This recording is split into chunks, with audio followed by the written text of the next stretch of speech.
Nous voyons un monde post-apocalyptique dans lequel un couple marche vers sa destination.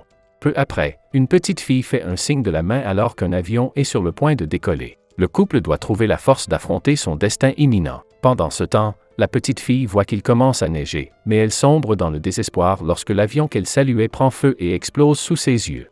Pendant ce temps, dans le monde post-apocalyptique, Foucault vient de terminer la lecture d'une bande dessinée romantique et souhaite que sa vie ressemble à l'histoire qu'elle vient de lire.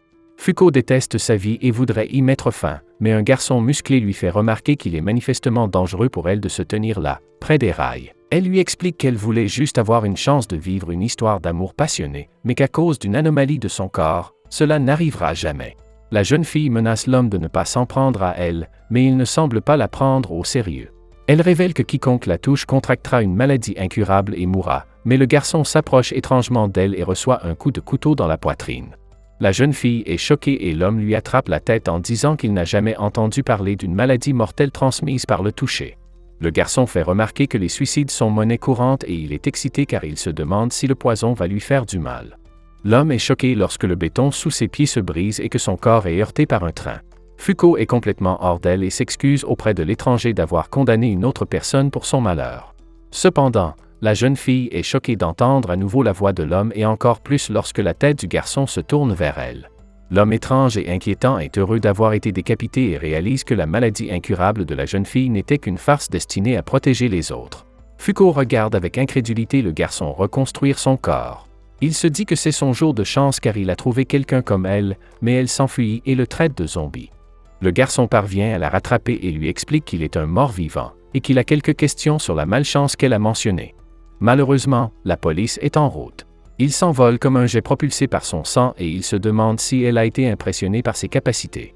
Il lui explique qu'il a simplement régénéré ses jambes déchirées à grande vitesse et qu'il a utilisé l'élan pour voler. Foucault ignore complètement l'homme effrayant et tente de s'échapper, mais il la rattrape à nouveau. Foucault s'empresse de lui rappeler qu'il la touche et qu'il va lui porter malheur, mais le garçon n'est pas dupe et lui fait remarquer qu'elle ne risque rien tant qu'il ne touche que ses vêtements. Elle veut juste qu'il la laisse partir, mais il veut juste en savoir plus sur sa malchance. Foucault se rend vite compte qu'elle avait l'intention de mourir le jour même, mais que ses menaces ne l'effrayeront pas. Il a la brillante idée de la faire tourner à une vitesse absurde, et elle accepte finalement de tout lui raconter. Son explication commence il y a 10 ans, alors qu'elle n'avait que 8 ans et que ses parents partaient à l'étranger pour affaires. Ils devaient partir une semaine, mais une demi-heure plus tard, leur avion a eu un problème de moteur et a explosé. Les 270 personnes à bord, dont ses parents, sont mortes.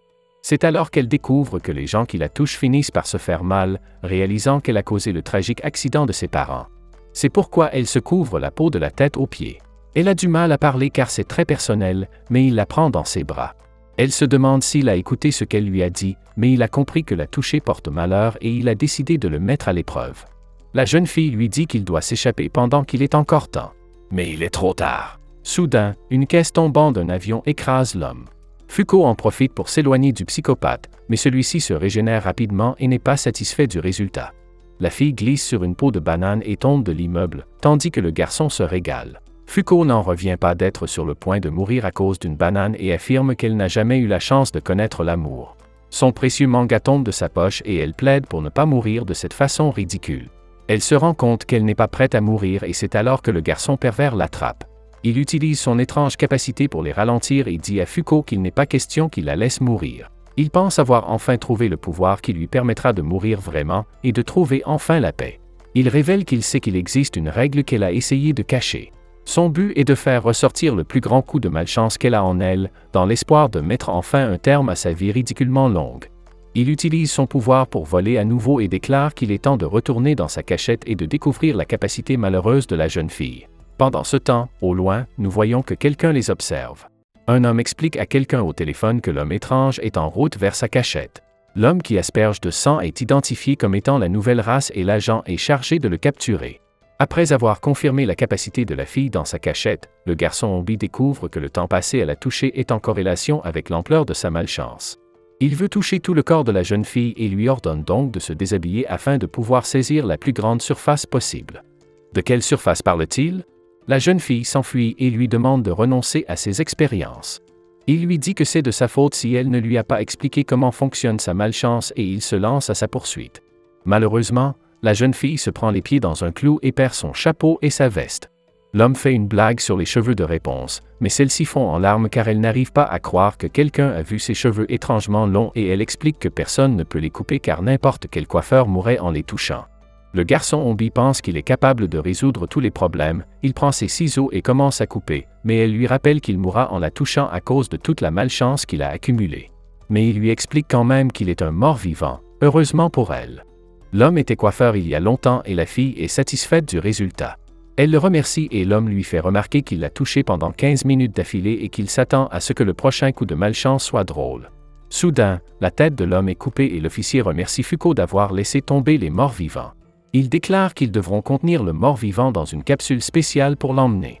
La jeune fille est choquée d'être menottée, car elle pensait qu'ils étaient de son côté, mais il se moque d'elle pour sa naïveté. Il lui explique que leur travail consiste à protéger les négateurs non sélectionnés comme elle ou tout humain qui pourrait plonger le monde dans le chaos. Tout comme moi, elle n'a aucune idée de ce dont il parle et le gars lui explique que la capacité de la fille est extrêmement unique car elle annule la chance de quiconque la touche. C'est une capacité parfaitement adaptée au meurtre. Cependant, en la touchant à travers le tissu, on ne risque rien, ce qui confirme la faiblesse de son pouvoir. Une fois son état connu, il est facile de l'attraper avec des gants. Il se rend compte qu'ils veulent faire quelque chose de cruel avec son pouvoir et souligne qu'ils veulent l'utiliser pour tuer des gens. Il révèle qu'ils veulent aussi utiliser les morts-vivants dans le même but, car ce serait une arme redoutable si l'homme se pliait à leur volonté. Fuko leur dit qu'ils ont tort, car son nouvel ami zombie n'a rien à voir avec eux, mais l'agent l'avertit de faire attention à ce qu'elle dit, car il n'a pas l'intention de se débarrasser d'elle. Fuko éclate en sanglots car, contrairement à tous les autres, les morts-vivants l'ont touché sans la moindre crainte. Elle remercie le mort-vivant de l'avoir sauvé et de lui avoir coupé les cheveux. À ce moment-là, la foudre frappe le garde avec la tête du zombie, l'électrocutant, et tout le monde se demande si ce n'est pas la faute à pas de chance de la jeune fille. Le garçon zombie est de retour et la fusée de sang humain est furieuse. Ils déclarent que leurs armes sont inefficaces contre lui et qu'ils doivent l'attaquer tous en même temps pour l'abattre. L'agent déclare que le garçon est peut-être un mort-vivant, mais qu'il est un amateur lorsqu'il s'agit de se battre. Insulté, il explique qu'il a peut-être l'air d'un combattant amateur aujourd'hui, mais que dans le passé, c'était une toute autre histoire. Il ferme son cerveau pour cacher 100 ans de souvenirs, sinon il perdrait la tête si on les lui enlevait. Le garçon zombie retrouve toutes ses connaissances en matière de combat et vainc facilement ses ennemis. Ce n'est que maintenant qu'il réalise ce qui s'est passé lorsque sa tête a été coupée, car l'éclair était tout à fait inattendu. Le garçon zombie décide qu'il doit tester le déplacement temporel pour améliorer ses capacités innées, développées au cours de siècles de vie. L'agent décide qu'il devra mettre en œuvre une stratégie plutôt sournoise et menace de tuer la jeune fille si le mort-vivant ne lui remet pas sa tête. Le garçon zombie prétend qu'il serait amusant de le combattre. Fuko est choquée lorsque le garçon commence à lui enlever la tête. Elle commence un discours dramatique sur le fait qu'elle ne peut pas accepter que d'autres personnes autour d'elle soient blessées, mais le garçon ne l'écoute pas et lance sa tête à l'officier parce qu'il s'est amusé avec elle et qu'il veut qu'il s'amuse à nouveau s'il se revoit à l'avenir. Fuko commence à penser qu'elle sait comment déclencher la plus grande des malédictions, alors elle se libère et saute pour embrasser la tête du garçon. Elle sait qu'elle va avoir de la malchance et l'agent n'a aucune idée de ce qu'elle dit, mais le mort-vivant semble avoir tout compris. Il dit à Fuko de partir pendant qu'il se régénère et il dit à l'agent que c'est fini pour lui. Une météorite tombe et détruit tout le bâtiment. Fuko s'inquiète pour le garçon zombie, mais il émerge bientôt de la fumée. Il déclare joyeusement qu'il n'a jamais frappé une météorite au visage auparavant. Les deux finissent par se présenter, mais le garçon zombie affirme qu'il n'a pas de nom. Fuko décide de lui en donner un et choisit Andy. Il s'en moque éperdument et n'en revient pas de voir qu'un simple baiser a causé toute cette destruction. Que arrivera-t-il à ces deux amis improbables dans le futur? Nous le découvrirons dans le prochain épisode. Si vous avez aimé la vidéo, abonnez-vous, laissez un like et un commentaire pour aider la chaîne à grandir. Merci d'avoir regardé cette vidéo.